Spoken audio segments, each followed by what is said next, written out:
Jeste li znali da se kontinenti na Zemlji stalno pomiču? To pomicanje kontinenata objašnjeno je u početku 20. stoljeća, a to je teorija o tektonici ploča. Ona govori o tome da kontinenti nisu oduvijek gdje su sada. Niti će biti u budućnosti. Zapravo teorija kaže da se oni upravo sada pomiču. Ali jako sporo.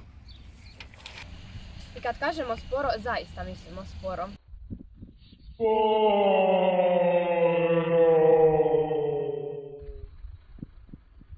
Zamislite da se vozite vlakom koji se kreće brzinom kojom rastu vaši noge.